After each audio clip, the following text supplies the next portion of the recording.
जबलपुर नामक गांव में बहुत से लोग रहा करते थे, लेकिन एक घर सुनीता का था जिसकी माँ बचपन में ही गुजर गई थी। उसकी सौतेली माँ उसे ज्यादा प्यार नहीं करती थी, उसके साथ सौतेला जैसा व्यवहार करती और उसे हर रोज मारती थी। पर बेचारी कर भी क्या सकती थी, चुपचाप खुद पर हुए जुर्म को सहती जा रही थी। सुनीता, अरे ओ सुनीता, कहाँ मर गई? जरा यहाँ आ। हमेशा काम के वक्त गायब हो जाती है। जरूर अनन्या के कमरे में कुछ कर रही होगी। अरे वाह, यहाँ खेलने में कितना मजा आ रहा है। मेरी माँ तो मुझे यहाँ कभी आने ही नहीं देती। अच्छा हुआ अनन्या भी अभी यहाँ पर नहीं है। अरे यार, माँ तो बुलाने लगी, अब उसे क्या जवाब दूंगी। चलो जल्दी से चलती हूँ, वरना वो यहाँ खुद आएंगी तो मेरी पिटाई कर देंगी। सुनीता अपनी सौतेली माँ के सामने सर झुकाए खड़ी हो जाती है। अरे ओ सुनीता, सच बता, तो कहाँ गई थी? अनन्या के कमरे में थी या फिर मेरे कमरे से तुम पैसे चोरी? सोनपुर नामक गांव में बहुत से लोग रहा करते थे। यहाँ के अधिकतर लोग अमीर हुआ करते थे, पर इस गांव में एक गरीब लड़की भी रहती थी। मानो वह गरीब ना थी, पर उसका इस दुनिया में कोई नहीं था। उसकी माँ के गुजर जाने के बाद उसके पिता ने दूसरी शादी कर ली और सौतेली माँ उसे नहीं मानती थी। सौतेलापन करती, सौतेला व्यवहार दिखाती। उस अंजलि की बच्ची को मुझे उसकी औकात दिखानी ही पड़ेगी। आखिर उसका इस दुनिया में है भी तो कौन?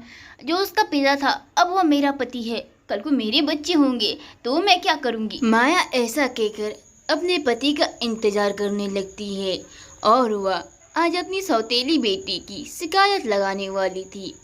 तभी वहाँ उसका पति भी आ जाता है और माया से कहता है, क्या बात है माया, आज कुछ ज्यादा गुस्सा में लग रही हो।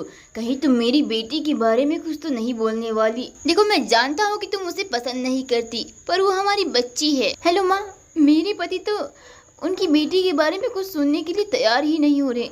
लगता है तो काफी जंगल दिखाई देता और यहाँ पर अधिकतर लोग भी नहीं रहते।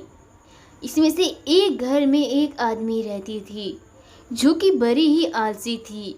दोनों बहनें काम नहीं करना चाहती थी। छोटी बहन बड़ी को काम बताती तो बड़ी बहन छोटी को। कल सुबह होते ही मैं घर से निकल जाऊंगी, फिर देखती हूँ रिंकी कैसे काम नहीं करती।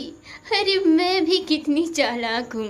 ऐसा कहकर नैना फिर नए नए बहाने खोजने लगती है, क्योंकि वह काम नहीं करना चाहती थी और नैना बस सवेरे होने का इंतजार कर रही थी। और जब सवेरा हुआ तो रिंकी भी काम करने के आजकल से नहीं उठ रही थी, क्योंकि वो भी अपनी बहन से कम नहीं थी। अरे ओ महारानी, चल अब उठ जा, मैं काम से बाहर जा रही हूँ, तब तक तुम घर की सफाई करके रखना। नैना ऐसा कहकर उसके पास खड़ी रहती है, पर उधर से कोई जवाब नहीं आता और इस पर नैना उसके जवाब का इंतजार करने लगती है। लगता है महारानी नहीं उठेंगी।